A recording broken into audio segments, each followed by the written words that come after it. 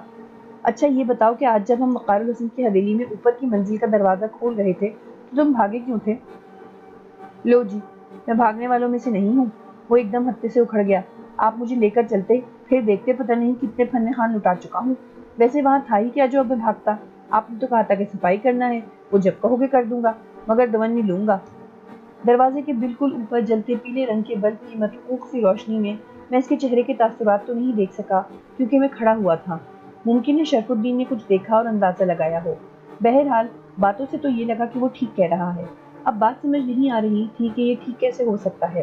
جب ہم اسے لے کر اوپر گئے تھے تو وہ اپنے حواسوں میں تھا، پھر جب وہ بھاگا تھا تو وہ بھی یقیناً حواسوں میں بھاگا ہوگا، ورنہ سیدھا اماں کے کمرے میں جانے کا اسے ہوش نہ آتا اور وہ یوں تنہا لیٹ کر نہ سو گیا ہوتا۔ میں اس سے کچھ پوچھنے ہی والا تھا کہ اچانک اس کی اماں کی آواز آئی۔ وہ لڈن کو آواز دے رہی تھی۔ لڈن اندر جانے لگا تو میں نے کہا، وہ رمزو بابا کو بتا دو کہ میں آیا ہوں اور ان سے ملنا چاہتا ہوں۔ وہ سر ہلاتا ہوا اندر چلا گیا۔ جھوٹ بول رہا ہے، اس کے اندر جاتے ہی شرف الدین نے کہا۔ تم کیا کہنا چاہتے ہو؟ میں وضاحت چاہتا تھا اس لیے میں نے سوال کیا۔ یہی کہ وہ اس حادثے سے بے خبر ہے۔ گویا وہ حادثہ اس کے ساتھ ہوا تھا۔ وہ وہاں سے خوفزدہ ہو کر بھاگا تھا اور وہاں جا کر سو بھی گیا۔ کیا تم وہاں موجود نہیں تھے؟ اس نے حیرت سے میری طرف دیکھا۔ کیا یہ قصہ میں نے تمہیں سنایا ہے؟ میں وہاں موجود تھا، میں نے ٹھہرے ہوئے لہجے میں کہا۔ جو کچھ ہوا میں نے وہ اپنی آنکھوں سے دیکھا تھا، لیکن یہ ماننے کو تیار نہیں ہوں کہ کوئی خوفزدہ آدمی بے جگری سے سو بھی سکتا ہے، وہ بھی حادثہ ہوتے ہی، خوفزدہ ہوتے ہی۔ تم یہ کہنا چاہتے ہو کہ وہ جھوٹ نہیں بول رہا، اپنے اوپر جانے کو تسلیم ہی نہیں کر رہا؟ چاند کی ڈھلتی ہوئی تاریخی ہے وقار الحسن، مگر اثرات تم پر ابھی سے طاری ہو رہے ہیں۔ نہیں، یہ بات نہیں ہے۔ میں صرف یہ بتانا چاہتا ہوں کہ اس حویلی میں اس سے بھی زیادہ عجیب و غریب باتیں ہوتی رہتی ہیں۔ وہ عجیب و غریب اس لیے لگتی ہیں کہ انہیں بغیر سوچے سمجھے من و ان مان لیا گیا ہے۔ اس روز اگر گنگوا کا داؤ پڑ چکا ہوتا تو شاید تم اس حویلی کے وہ آخری فرد ہوتے جو شکنتلا کے انتقام کی بھینٹ چڑھ گیا ہوتا۔ کیا میں غلط کہہ رہا ہوں؟ میں پھر چپ ہو گیا۔ شاید اس کی اس بات کا جواب میرے پاس نہیں تھا، اور اس کی وجہ صرف یہ تھی کہ میری باتوں پر یقین کرنے کو قطعی تیار نہ تھا۔ وہ معاملے سلجھانے کی بجائے مجھے اور الجھا رہا تھا۔ اسی لمحے لڈن کی اماں دروازے پر چلی آئیں۔ ہم نے انہیں سلام کیا۔ انہوں نے ہمیں بتایا کہ رمزو بابا دوپہر سے ہمارا انتظار کر رہے ہیں۔ میں اور شرف الدین اندر پہنچے۔ ان کی حالت پہلے سے کافی بہتر تھی۔ اب وہ گاؤں تکیے سے ٹیک لگائے ہوئے تھے۔ ہمیں دیکھ کر ان کے ہونٹوں پر مسکراہٹ سے پھیل گئی، مگر نامعلوم کیوں مجھے ان کے مسکرانے کا کم اور غمگین ہونے کا زیادہ احساس ہوا۔ لڈن وہیں قریب بچھی چٹائی پر دیوار سے لگا بیٹھا تھا۔ مجھے لڈن نے بتایا کہ تم دونوں نے غالباً اپنا فیصلہ تبدیل کر دیا ہے۔ کیسا فیصلہ؟ میں نے بے اختیار پہلے لڈن کی طرف پھر رمزو بابا کی طرف دیکھا۔ تم مرزا سولت بیگ کے کمرے کی صفائی کرنا چاہتے تھے نا؟ اچھا کیا جو تم نے ایسا نہیں کیا۔ نہیں بابا، آپ کو لڈن نے غلط بتایا ہے۔ ہم نے فیصلہ تبدیل نہیں کیا۔ ہم ان کے کمرے میں ان کی تصویر لینے کے لیے گئے جو ہم لے آئے۔ البتہ صفائی رات ہو جانے کی وجہ سے نہیں کر سکے۔ ویسے وہاں صفائی کی ضرورت بھی نہیں ہے۔ میرے ذہن میں کمرے کا جو نقشہ تھا وہ ویسا نہیں نکلا۔ میں نے سوچا تھا کہ اس میں کاٹ کباڑ بھرا ہوگا، مکڑی کے جالے ہوں گے، چمگادڑوں نے اس کمرے کو اپنی خوابگاہ بنا لیا ہوگا، سامان دھول میں اٹا ہوگا، مگر وہاں تو نقشہ ہی دوسرا تھا۔ شرف الدین کی باتوں کو وہ بہت غور سے سن رہے تھے۔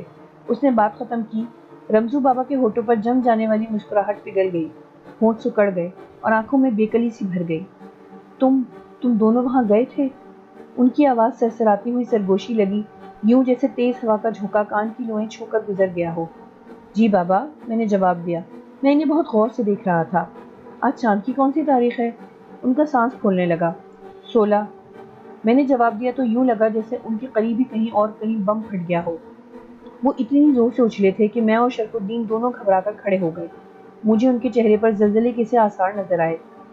ان کے رخساروں کے نیچے لٹکتی کھال یوں ہل رہی تھی جیسے انہیں کپکپی چڑھ گئی ہو۔ آنکھیں پھیل کر خوفناک ہو رہی تھیں، ان میں سفیدی سی بھر گئی تھی۔ لڈن بھاگ کر اپنی اماں کو بلا لایا جو شاید سو گئی تھیں۔ کیا ہوا انہیں؟ وہ گھبرائی ہوئی تھیں۔ شاید طبیعت ٹھیک نہیں ہے، شرف الدین بولا۔ نہیں، جاؤ، چلی جاؤ، رمزو بابا پھٹی پھٹی آواز میں چیخ پڑے۔ میں نے حیرت سے رمزو بابا کو دیکھا۔ اب وہ نڈھال سے بستر پر ڈھیر ہو گئے تھے۔ ان پر غشی طاری ہونے لگی، آنکھیں یوں بند ہو رہی تھی جیسے وہ برسوں سے بے-تابی کا شکار رہے ہوں۔ وہ بار بار آنکھیں کھولنے کی کوشش کر رہے تھے۔ رمزو بابا، کیا بات ہے؟ آج کیا بات ہے؟